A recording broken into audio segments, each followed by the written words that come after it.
Министерството за внатрешни работи информираше дека во текот на изминатото деноноќе 8 возачи биле лишени од слобода за безобзирно управување возило. Меѓу нив имало 5 лица кои управувале возило без возачка дозвола, 2 кои управувале и покрај активна забрана и 1 возач кој управувал трактор под дејство на алкохол, предизвикал сообраќајна незгода и го напуштил местото.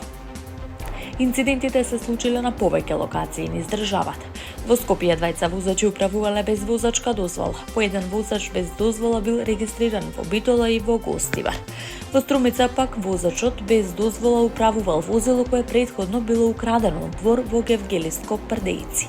Возачот од Македонска Каменица кој управувал трактор под дејство на алкохол предизвикал сообраќајна незгода и го напуштил местото на настанот. Дополнително, во Скопје и во Кјучево биле регистрирани возачи кои управувале возило и покрај активна забрана.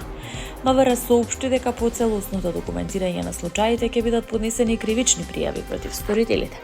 Од Министерството апелираат до сите учесници во сообраќајот да ги почитуваат правилата и прописите, да не управуваат возило без положен возачки испит, да не игнорираат изречената забрана за управување и да не управуваат под дејство на алкохол, со цел да се обезбеди побезбеден сообраќај за сите.